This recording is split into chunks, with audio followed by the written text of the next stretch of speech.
Muy buenos días. Híjole, yo preferiría estar abajo y que ustedes como buenos alumnos se acercaran lo más posible, porque los buenos alumnos se sientan adelante, ¿verdad? ¿Todos son maestros aquí? Bueno, ¿me pueden levantar la mano los que son maestros? Preescolar, primaria, secundaria, cualquiera que sea. Muy bien. Ok. Rápidamente les comento un poquito de trasfondo para que sepan desde dónde vengo, es decir, desde qué forma de pensar vengo. Yo tengo 45 años siguiendo a Cristo. Me convertí en 1980 y inmediatamente me dediqué al servicio al Señor. No sabía que se hacía de otra manera. Y me fui a mi ciudad natal a hablarle a toda mi gente y pues yo fui para compartirle a mi familia y pues yo pensaba estar ahí unos 6 meses. Tengo 45 años ahí. Y dice, ¿cómo llegaste a ser pastor? Pues yo tenía 6 meses de convertido, el grupo tenía 2 semanas. En la tierra de ciegos el tuerto es rey, yo era el tuerto, entonces yo fui el pastor y fui aprendiendo junto con ellos. Mi esposo y yo tenemos 44 años de casados, tenemos 4 hijos, de los 4 ya están casados, tenemos 9 nietos hasta la fecha. Estoy abogando porque me produzcan más, pero no estoy teniendo tanto éxito como quería. Yo quería 16, 4x4, se me hizo lógico, pero ya todo el mundo quiere tener 2.4 hijos, ¿verdad? Y ni hablar. Hace 37, 38 años, quizá un poco más, realmente hace como 40 años, cuando nuestra hija mayor era bebé, empezamos a descubrir que era todo un desafío. ¿Cómo formas un niño? ¿Cómo le instruyes? Gracias. Perdón. Y nos dimos cuenta que el entorno para los niños no es muy bueno en nuestro país. Perdón, es que algo se me atoró. Nuestro país tiene fama de buenas familias, pero realmente la dinámica familiar y la dinámica escolar no es muy edificante para el niño. Y les doy un ejemplo muy sencillo que mi esposa da. Ella vivió algunos meses en Estados Unidos y le tocó ver a una mamá que era drogadicta y sin embargo su trato con su hijo era tan diferente a lo que ella había visto entre nosotros. Y digo, mi esposa vino de una familia muy decente, muy bonita, muy trabajadora y me dice que ella vio cómo la mamá, para enseñarle a su niño a lavarse las manos, fue a la tienda, compró un banquito, compró un jabón que hace mucha espuma, compró una toallita que tenía, no sé, algo bordado. Y entonces le dijo a su niño, nos vamos a lavar las manos, porque en la piel tenemos animalitos muy chiquitos que no se pueden ver y estos te pueden enfermar. Entonces ya le puso el banquito, el niño se subió, vamos a mojarnos las manos, le echó jabón, vamos a hacer mucha espuma, y qué padre, mucha espuma. Ahora vamos a enjuagarnos, ahora nos vamos a secar, ahora ya las manos están limpias y podemos comer con ellas. ¡Wow! Y todo el mundo aplaude, ¿verdad? Mamá mexicana, lávate las manos, cochino. Y lo vemos en el supermercado, lo vemos el niño manipulando a su mamá para que le compre un dulce. La mamá primero lo amenaza, después le compra el dulce que el chamaco quiere y así por el estilo. Y nos dimos cuenta que había un ambiente difícil para los niños y nosotros teníamos una niña pequeña y estábamos descubriendo, ¿verdad?, cómo enseñar a un niño, cómo un niño aprende. Y mi hija estaba en el kinder, en preescolar. Su maestra es amiga nuestra hasta la fecha, muy linda persona, nos quiere mucho, quería mucho a mi hija, pero cuando mi esposa le compartía las cosas que ella estaba descubriendo, porque nosotros no teníamos dinero, así que el dinero que teníamos era para comprar material de educación, y cuando le comparte a la maestra La maestra se espantó, dijo, no, no le puede enseñar todo eso porque va a dañar a la niña y eso es antipedagógico. Y nosotros vemos que la niña quería aprender colores, quería aprender animales, quería aprender las mil y una cosas. Y nos dimos cuenta que había una mentalidad que no es propia de México, está en todo el mundo, de que el niño no puede. Más o menos desde los años 60 esto se empezó a difundir por todo el mundo occidental. El niño no puede, no le enseñes tanto, bájale, redúcele, ¿verdad? Y el asunto es que nosotros veíamos el hambre de aprender. Yo recuerdo mi niña, la segunda, Stephanie, ella todavía no estaba en la escuela. Y me acuerdo que la maestra de preescolar les estaba enseñando colores a los niños y les quería enseñar un color por semana. Y de hecho me acuerdo que empezó con el rojo, ¿verdad? Y dos cosas suceden. Entra la maestra de inglés, que no era maestra, de hecho era la persona donde empezó nuestra congregación. Y ella había estudiado mucho en Estados Unidos y la contratamos de maestra de inglés. Y iba a dar media hora de inglés al día en preescolar. Y ella llegó y en ese primer día les enseñó 5 colores en inglés. Y los niños encantados. Y luego llegamos a la casa y me acuerdo que mi niña estaba dibujando con un crayón y le había quitado el papel. Ya ven que los niños luego le quitan el papel a los crayones. Y entonces... le dije, ¿estás pintando con el crayón negro? No, dice papi, es morado. O sea, tenía 3 años la chamaca. Y nosotros no teníamos todavía primero de jardín, así que ella estaba en casa.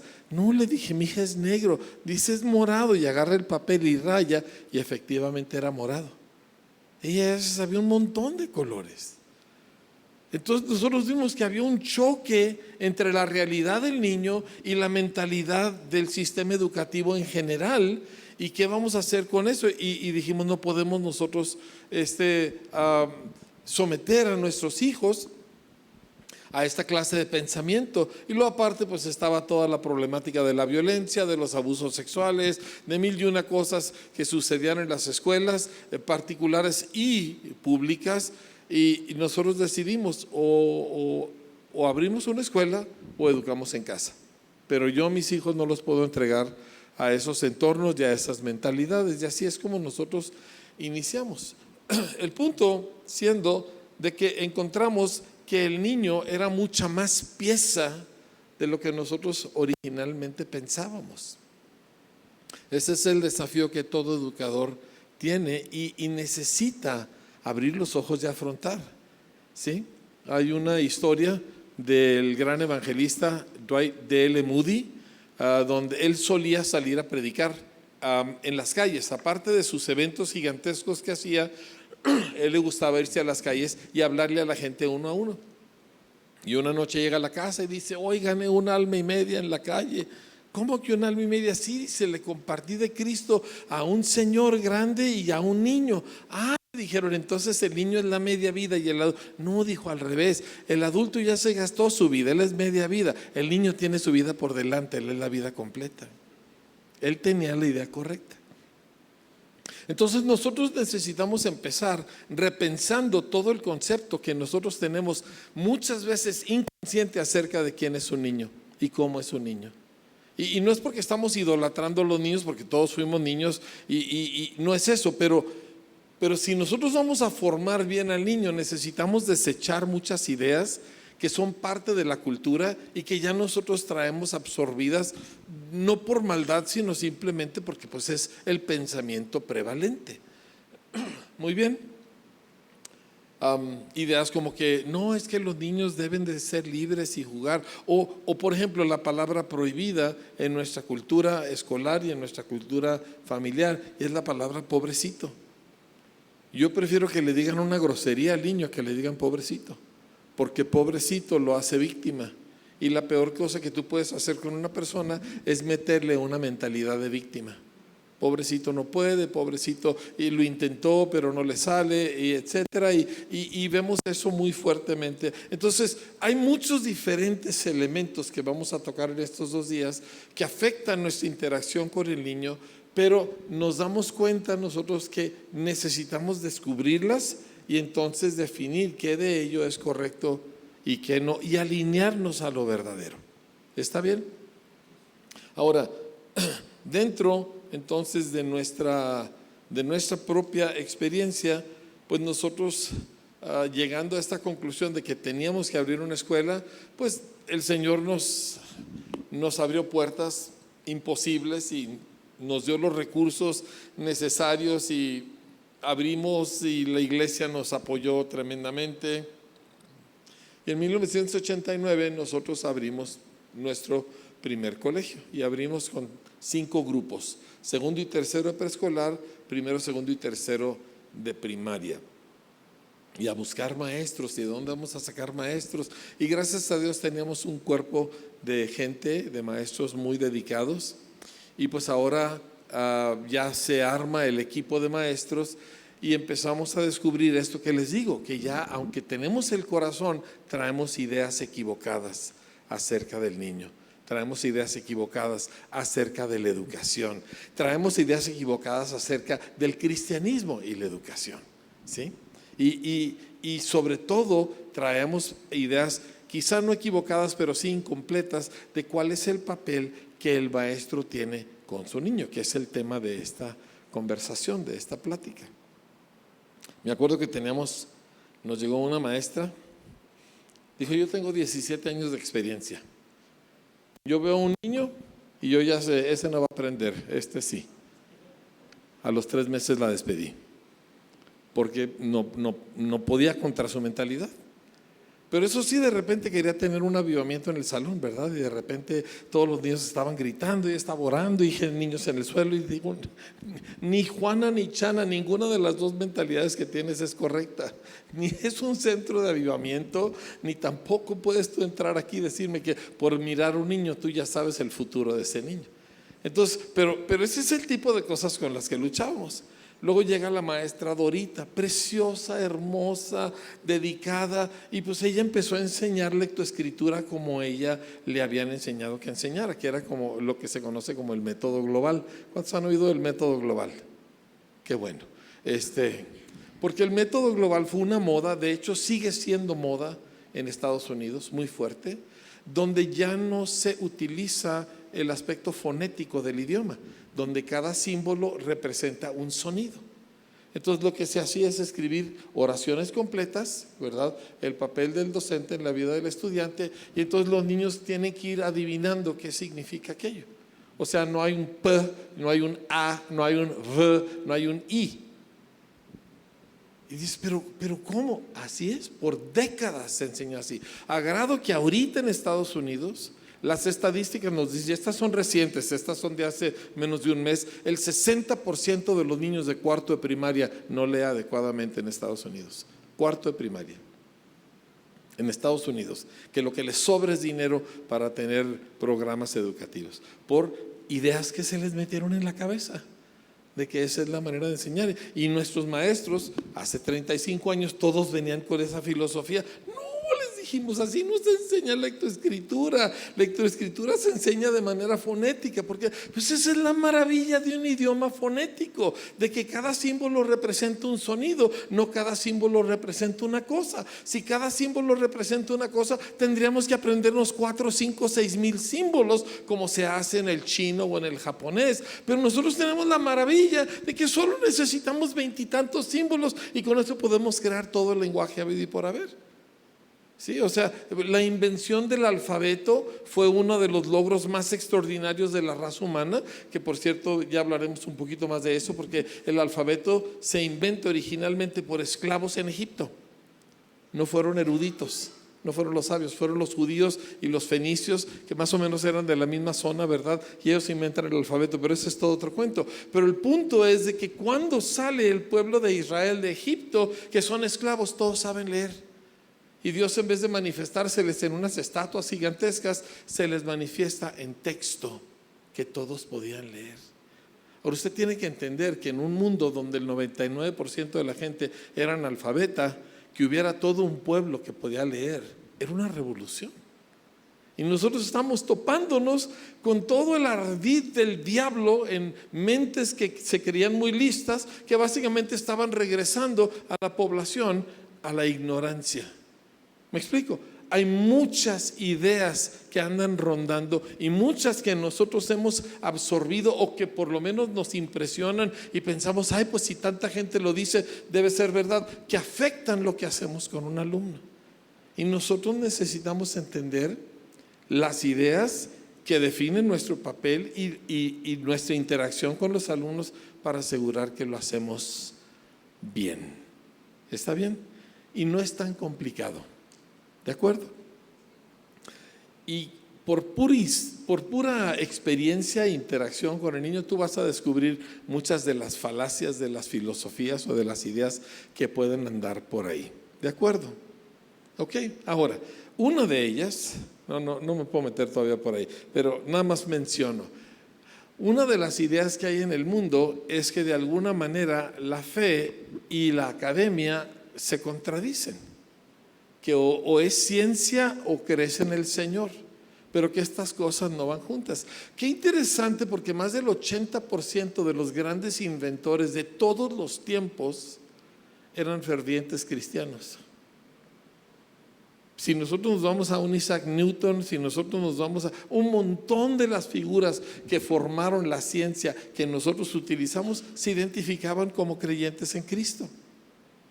¿Por qué? Porque la única parte del mundo que ha desarrollado la ciencia y el conocimiento más allá de lo que le copió al de enseguida ha sido Occidente por la influencia del Evangelio. Ese va a ser un tema que vamos a ver más tarde, pero traemos eso metido. Nosotros como cristianos, de que o soy muy espiritual o soy muy académico, pero las dos cosas chocan. No es cierto, no es verdad. ¿Sí? Y esto afecta nuestro trabajo, porque entonces nosotros no sabemos si el salón de clases debemos de tener mucho tiempo de oración o debemos de meternos a realmente estudiar, pero si estudiamos mucho no va a afectar eso la vida espiritual de mis alumnos, y es mentira, completamente mentira. Entonces, nuestra forma de pensar y nuestro entendimiento de la educación define inmensamente la manera en que nosotros vamos a funcionar para con el alumno. ¿De acuerdo?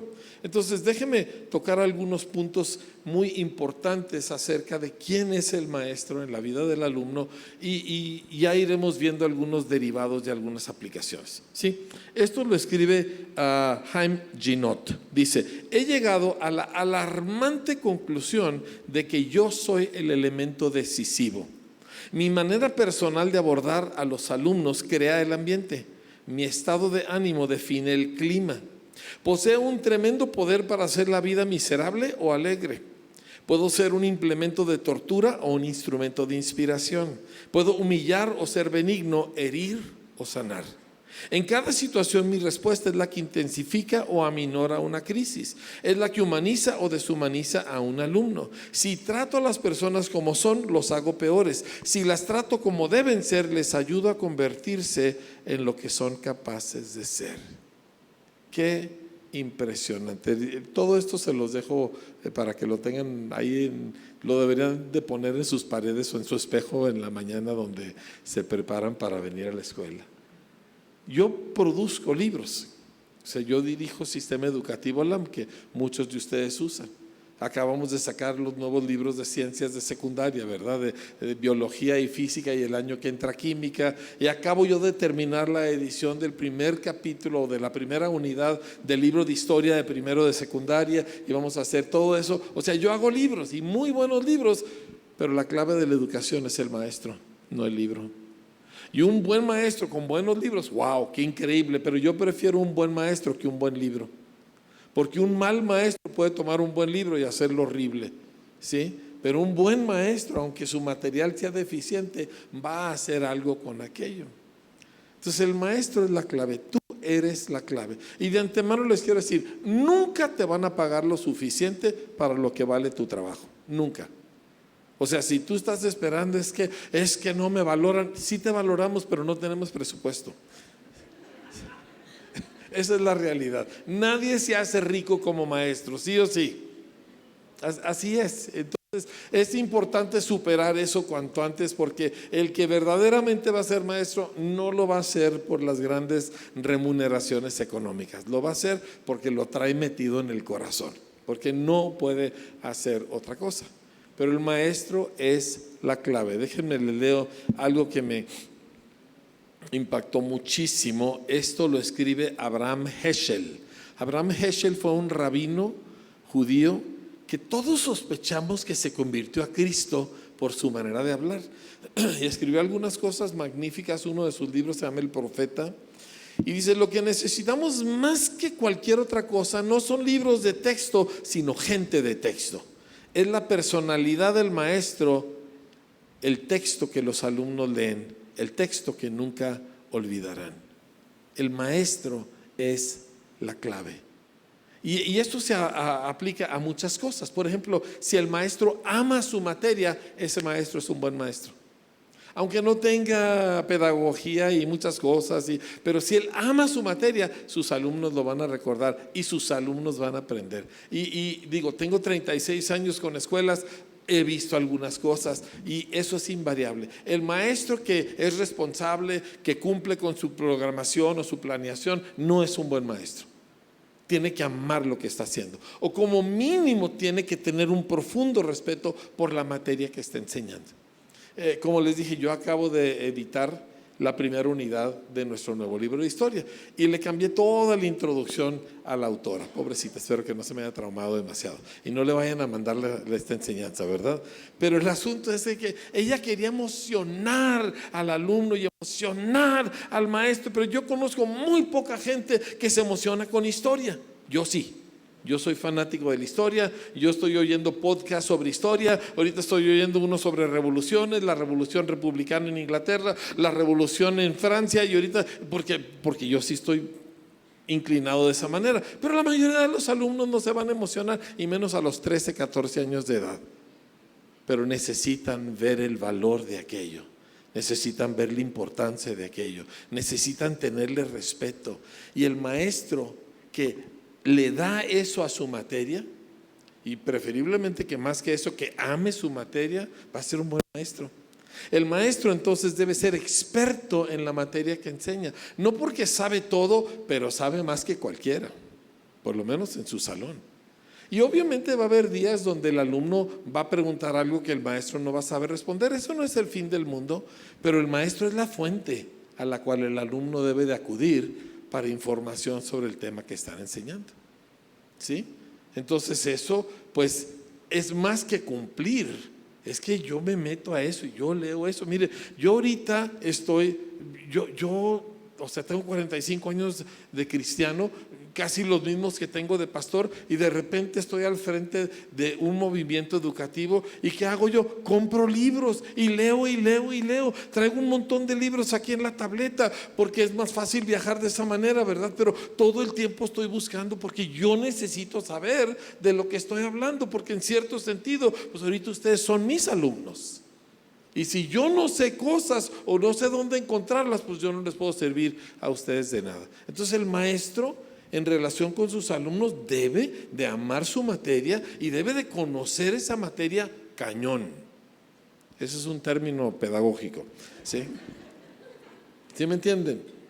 ¿Sí? O sea, el maestro no puede cometer errores ortográficos. El maestro no puede cometer errores de puntuación. Dios mío de mi vida, es para desmayarse, ¿me entiende? El maestro necesita pulirse. El maestro debe saber leer en voz alta muy bien. Es parte de lo que hace. Debe de saber leer un poema, pero con la emoción y con el drama que un poema merita. Si no, los niños van a tener la actitud hacia los poemas que tenemos nosotros. Sí, los poemas, ¿verdad?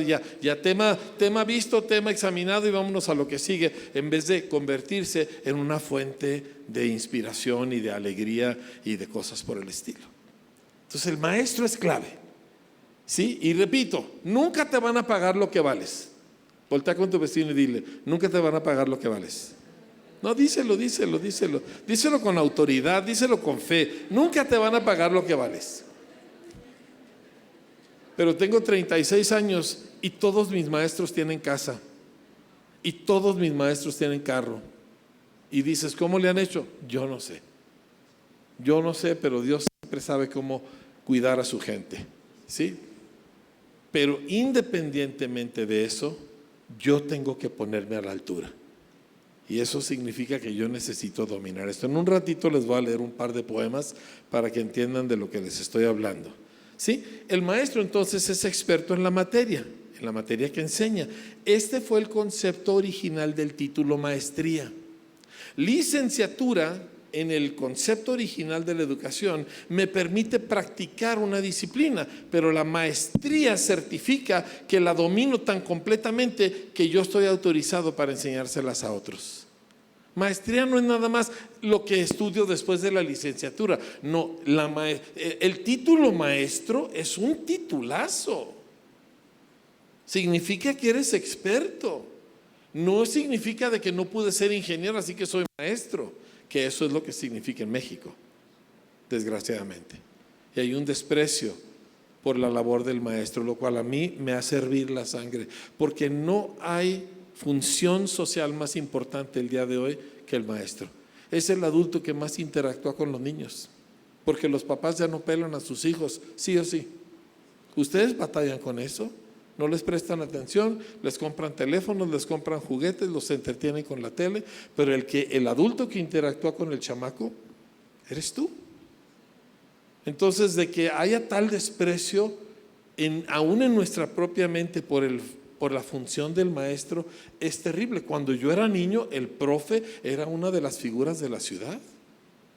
Digo, voy a hablar como mexicano, no se me espanten si son evangélicos, ¿verdad? Pero en una ciudad estaba el doctor, el presidente municipal, el cura y el profe. Eran las 4 figuras de una ciudad y se les respetaba. Era gente que tenía derecho a hablar y a decir es por aquí, es por aquí. Hoy en día el maestro no tiene esa estatura, nosotros la debemos recuperar. No es nada más de que, bueno, pues me metí a la normal. No, señor. Yo tengo un llamado, yo tengo una vocación, yo quiero hacer esto es vital para la salud de la sociedad, así que me voy a invertir. Y cuando yo termine, yo voy a crecer y crecer y crecer, igual que un doctor. Los doctores dejan de estudiar cuando se gradúan, nunca dejan de estudiar, pero yo he tenido que tratar con muchos maestros que no habían leído un libro desde que se graduaron de la normal. Y eso tiene que cambiar. ¿Sí? Déjenme les hablo un poquito de eso del libro, ¿sí? Algunos me han oído, pero no todos, así que es importante. La mayoría de los maestros con los que yo empecé a trabajar, y cuando digo la mayoría estoy hablando casi el 100%, no tenían la costumbre de leer. Porque en México y en América Latina en general se enseña la lectura como una obligación importante. Entonces lo lees por deber, lo lees por conciencia, no por gusto. ¿Me explico? Entonces, tú no te vas a la playa, tú no te vas a Acapulco con una novela de este tamaño, ¿verdad que no? Eso lo hacen los gringos y un que otro francés. Si tú vas al lobby de un hotel en Acapulco o en Ixtapa o donde sea, tú vas a encontrar que casi siempre tienen libreros llenos de libros que los huéspedes dejan. Todos están en inglés, porque son los gringos los que leen. Pero eso sí, tú ves 6 gentes sentados alrededor de una hielera llena de comida. Sabes que son mexicanos, ¿verdad? Porque nos gusta comer. Bueno, nosotros dijimos, tenemos que cambiar eso. ¿Dónde viene el problema? Al mexicano o al latino en general, porque esto es un problema por todo el mundo latinoamericano. No se le enseñó lo que se conoce como lectura apropiada para la edad. O sea, no había libritos de aventuras de niños detectives, de niños marineros, ¿verdad? No había nada de eso. Y los pocos libros que había para niños casi siempre estaban llenos de cosas de brujería, de cosas oscuras. Entonces, pues no muy apropiados, ¿verdad?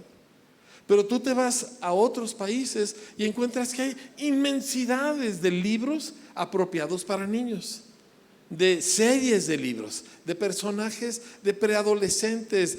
Yo me acuerdo, ¿verdad? Los niños los niños del tren, ¿verdad? Del carro del tren, del vagón se llamaba. Y eran una serie de libros de estos niños que quedaron huérfanos y vivían en un vagón y todas las aventuras que pasaban. Y luego los niños detectives, ¿verdad? Y cosas por el estilo. Y los niños los ves leyendo estas historias porque están padrísimas. Entonces, ¿qué hice yo? Traje de ese tipo de libros para mis maestros y les repartí libros a todos los maestros. Vamos a leer.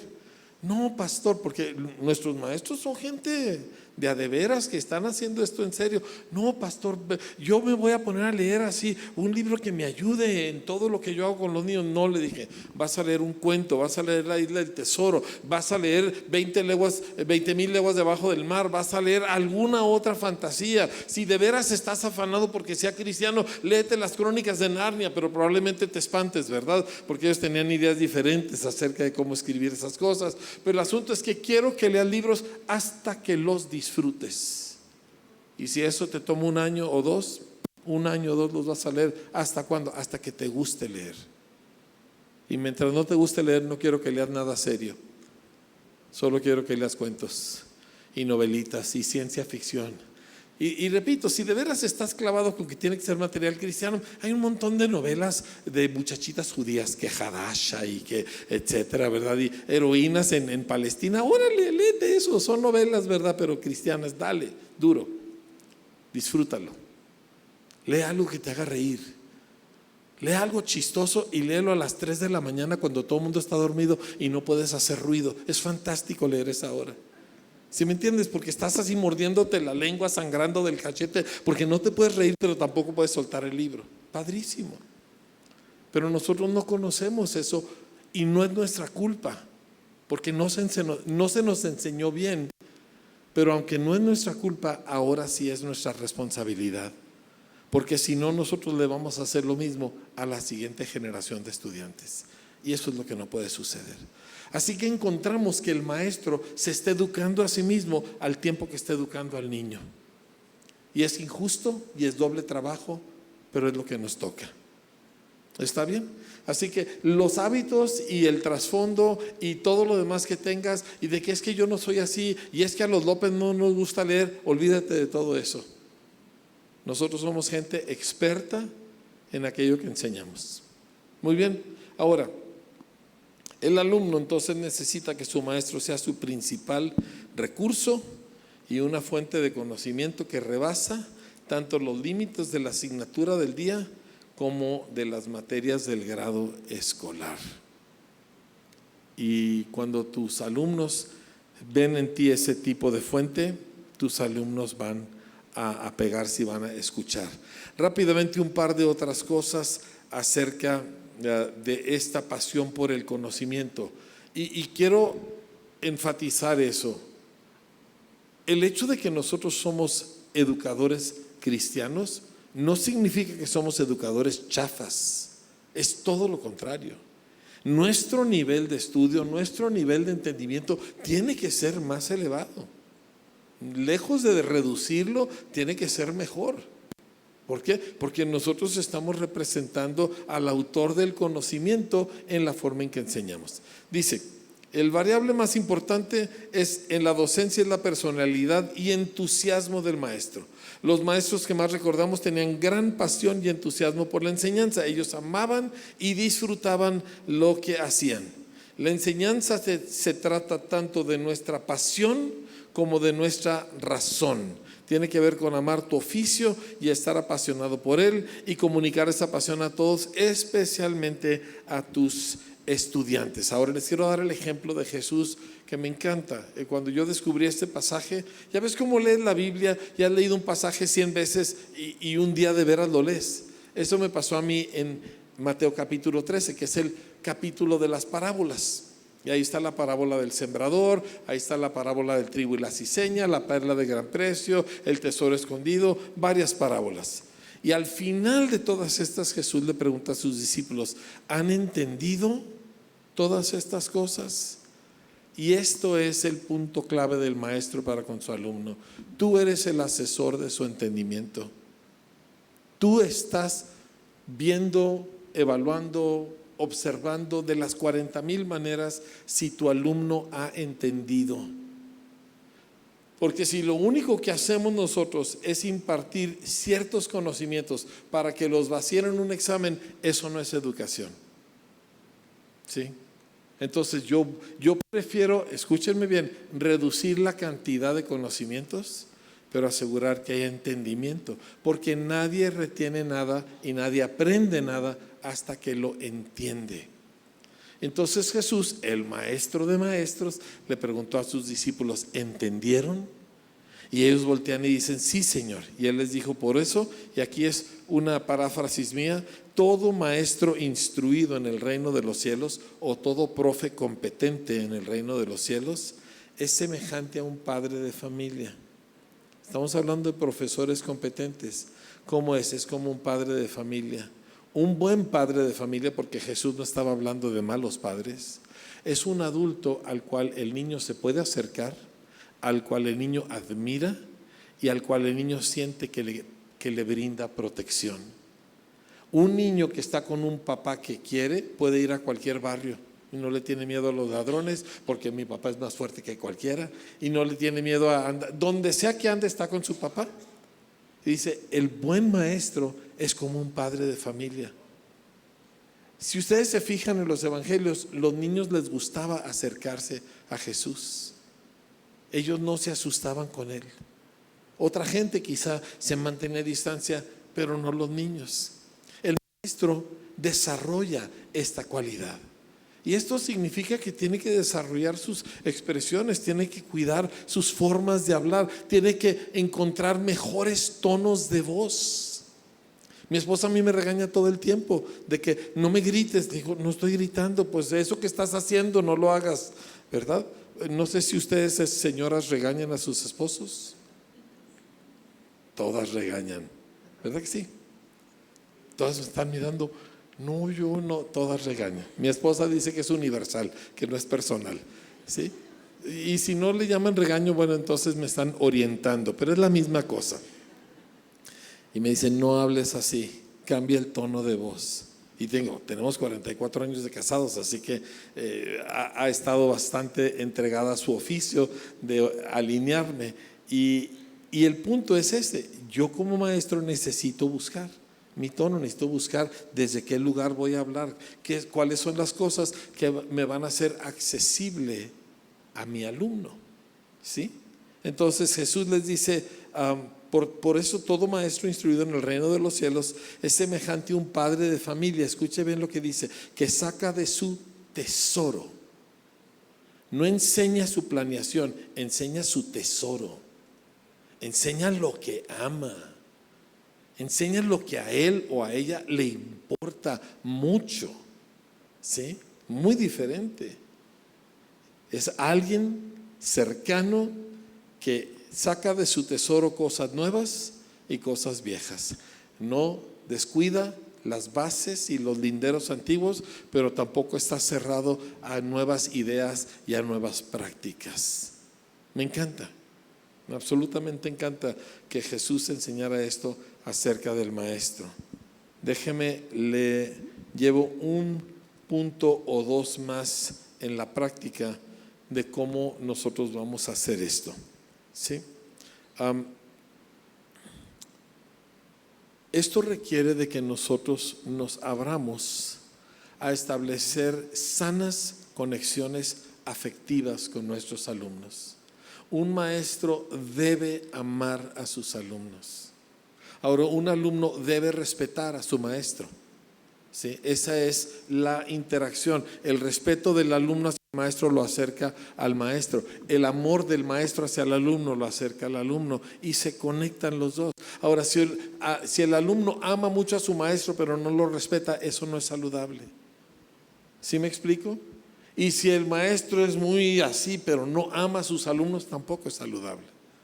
El maestro debe amar a sus alumnos, ¿sí? ¿Y qué hace? Va formando vínculos de confianza. No confianzudez, no sé si esa es palabra, pero yo creo que se entiende, ¿verdad? No es de que, ay, me caes bien, así que eres mi cuate y te tengo confianza porque nos llevamos bien. No estamos hablando de ese tipo de confianza, ¿sí? Estamos hablando de la confianza que le tienes a un doctor que tiene buen trato, es experto y es humano. Y esta es una persona a la cual tú le vas a exponer tu cuerpo para que te medique o te opere. ¿Me explico? Yo he estado con doctores. De hecho, el año pasado mi esposo y yo fuimos a ver a un doctor. Ella traía un problema leve en la columna y el doctor, brillante, educado en Europa, bla, bla, bla, salimos de ahí. Le dije, jamás volvemos con este tipo. No le tuve confianza. ¿Me explico? Entonces tú formas vínculos de confianza. Como dije, tu tono de voz, detalles. Por ejemplo, yo como pastor tengo una ley en la iglesia que ningún ujier puede regañar a un alumno o a un chamaco. Porque los chamacos, ¿qué hacen? Pues corren y quieren irse y se quieren ir a jugar al patio, y no falta un ujier que va y regaña. Digo, regaña a los papás, pero ese niño me lo regañas. Número uno, no es tu hijo. Número dos, el problema es el papá que no lo pela, no es el chamaco. Así que ve y regaña a los papás, pero a ellos no me lo regañan. Segundo, entra una pareja en la iglesia, tú vas y saludas, ¿cómo está señor? ¿Cómo está señora? Y te bajas con el niño y te aprendes el nombre del niño y saludas al niño, porque es una persona igual que sus papás. No da diezmos y no da ofrendas, pero es el futuro de la iglesia. Y fue hecho a la imagen de Dios. Así que lo tratas con esa deferencia, con ese respeto, y se van formando vínculos. Mire, yo no estoy exactamente bonito, ¿me entiende? No fue lo fuerte mío. Yo tuve, ni soy precisamente súper así, alegre todo el tiempo. Pero cuando yo bajo a la escuela, los niños se me dejan venir. Patol, ¿verdad? Porque saben que yo los pelo y saben que yo los quiero. Yo tengo 9 nietos, soy muy estricto con mis nietos. Mi mujer llega a la casa de mis nietos, le abren la puerta y ¿saben qué es lo primero que le dicen a mi esposa? Dicen, ¿y Abu? Yo soy Abu, ¿sí? Y dice, oigan, salúdenme. Ellos quieren saber dónde está Abu, porque Abu, que es estricto, siempre les presta atención. Entonces hay vínculos que se van formando. Yo no estoy hablando de ser pasalón y dejarlo hacer todo lo que quiera.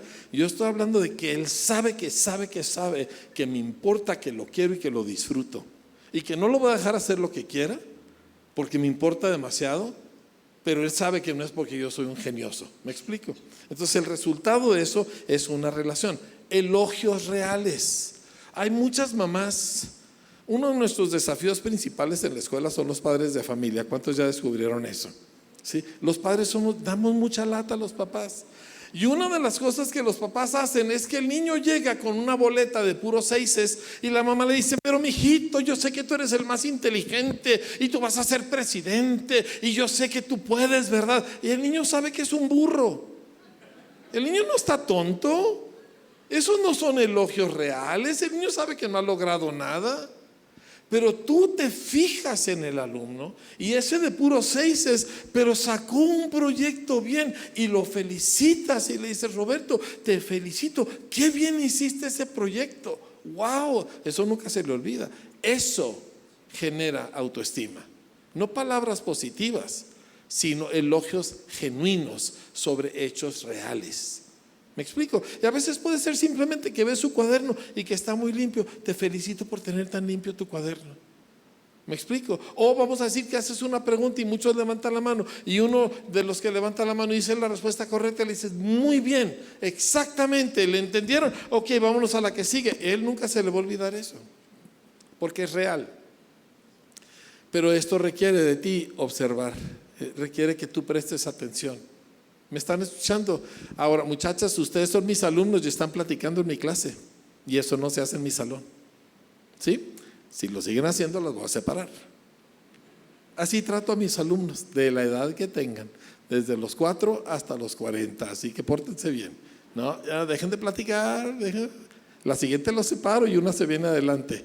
A ustedes, ¿dónde estoy hablando? ¿Sí? Digan, gloria a Dios.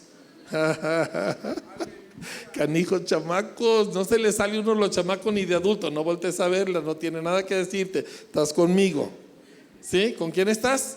Conmigo. Diga con usted, pastor. Muy bien, muy bien. Yo no me enojo, pero sí mando en este salón.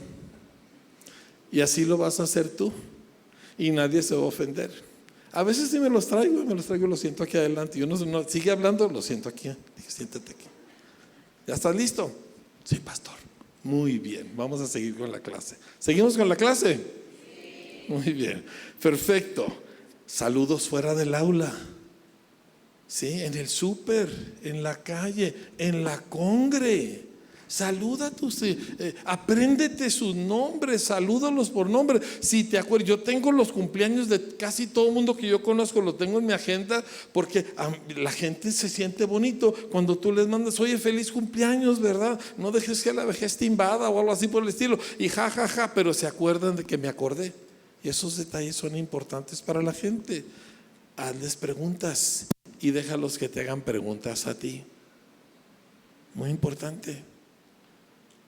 Tú te das cuenta que uno de esos niños, no sé, su papá se tuvo que ir a trabajar a otra ciudad.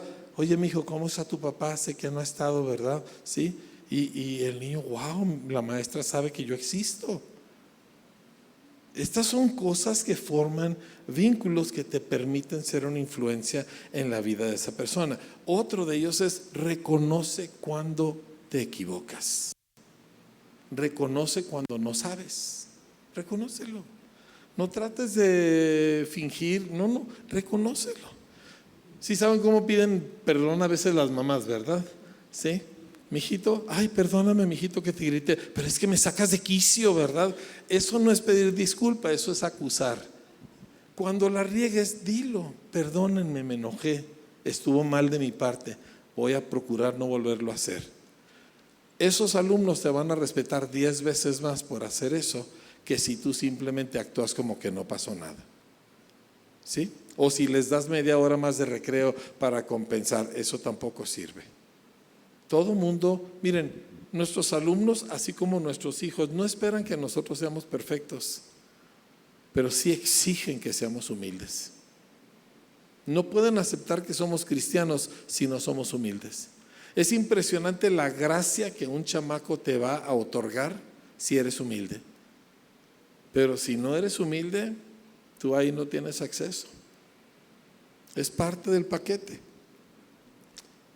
Momentos de atención exclusiva, donde le dedicas 30 segundos de atención a ese niño, nada más a él. No a tu teléfono. De hecho, en nuestra escuela los teléfonos están prohibidos para alumnos y maestros. Nadie puede meter. Yo no puedo llevar este reloj a la escuela. Cuando yo bajo a nuestra escuela, porque mi oficina está arriba, yo me quito el reloj y dejo el celular ahí en mi escritorio. Por respeto a los alumnos y a los maestros que están bajo las mismas reglas. Y aparte me ayuda mucho a prestarles atención. ¿Sí? Entonces, esa atención exclusiva donde nada más a ti te voy a dedicar toda mi atención, te voy a mirar a los ojos, te voy a escuchar lo que dices y vamos a durar menos de un minuto, pero ese minuto es exclusivo y tiene un valor incalculable. ¿Sí? Ríete de vez en cuando, ríete con tus alumnos. ¿Sí? A veces uno dice alguna cosa fuera de orden, ¿verdad? Y volteé y dije, qué tontería que dije, ¿verdad, muchachos? Sí me cacharon. Y y ya, ok, ya pasó y seguimos con la clase. No pasa nada, no se asusten. Muy bien. Y cumple lo que prometes. Si les dices vamos a hacer esto, hazlo. Si se te dificulta y te retrasaste, pide disculpas y luego cúmplelo. Pero formas vínculos con tus alumnos y el resultado es que tus alumnos te pueden oír. Ahora, no hemos hablado todavía realmente de mucho de lo académico, pero ya se creó un canal en el cual puede haber una impartición de conocimiento y de entendimiento. Y tú quieres formar eso con tus alumnos. ¿De acuerdo? Ok. Entonces, para terminar, digo, obviamente podemos seguir porque el papel de un maestro es muy extenso. Los objetivos del maestro es aumentar el conocimiento, y conocimiento aquí incluye habilidades, no solamente que me memoricé una fecha, ¿verdad? O un nombre, aunque eso tiene su lugar, pero son habilidades, desarrollo las habilidades y el conocimiento de mi alumno. Esto es lo que hace una escuela, esto es lo que es educar. Pero la segunda parte, que es más compleja y más importante, es que nosotros formamos buenos seres humanos. El gran, de momento se me borra su nombre, pero el que impulsó toda la educación pública en Estados Unidos a fines del siglo XIX dijo: nuestro objeto es que sean inteligentes y buenos. inteligentes y buenos.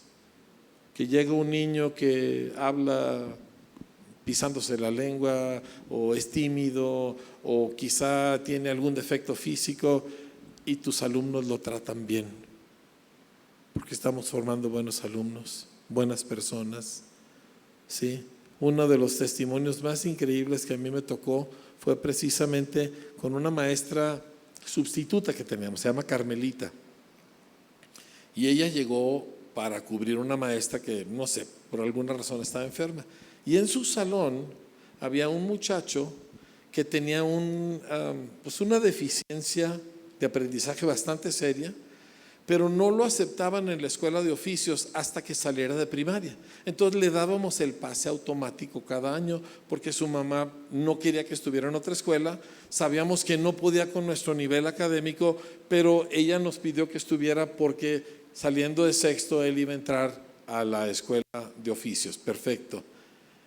Y está Carmelita ese día cubriendo la clase, y de repente a media mañana sale Carmelita de su salón, se viene a la dirección, llore y llore y llore. ¿Qué pasó, Carmelita? Pues nos alarmamos, dice. No podía hablar. Resulta que ella había hecho una pregunta X, ¿verdad? No sé, ¿cuál es el animal que tiene una trompa? Y todos levantan la mano, ¿verdad? Y ella, sin conocer a los niños, señala al niño que tiene la deficiencia. Y él dijo algo como, no sé, lápiz o cucaracha, nada que ver. Y nadie se rió. Se soltó llorando. No podía creer que lo hubieran tratado así. Nunca había visto una escuela donde niños pudieran ser humanos. Eso queremos producir. Sí, ese es nuestro objetivo. Que sean listos y que sean buenos. Así, en palabras simples, listos y buenos. Que sean mejores seres humanos, porque el mejor ser humano que jamás ha existido se llama Jesús, y el objetivo de nuestra vida es ser como Él. Entonces, yo quiero animarles. El trabajo que ustedes hacen es un trabajo muy desafiante, pero no están solos en hacerlo, ¿sí? Miren, yo soy pastor y no me considero muy buen pastor, la mera neta. Y si le preguntan a mi esposa, ella se los va a confirmar, ¿verdad? Pero a veces cuando yo me desanimo o cuando siento que de plano no la armo, le recuerdo al Señor, bueno, pero yo tengo al buen pastor adentro. Yo no soy muy bueno para esto, pero tengo al que sí sabe hacerlo. Bueno, quizá tú no te sientes muy adecuado, pero tú tienes al maestro adentro. Y ahí es donde tú tienes el recurso para poder hacer el trabajo y ser la clase de maestro y producir la clase de alumnos que nosotros todos queremos lograr. Perfecto. Pues ahí los dejo. Yo puedo seguirle, yo puedo hablar de esto hasta las 3 de la mañana, pero voy a respetar el horario.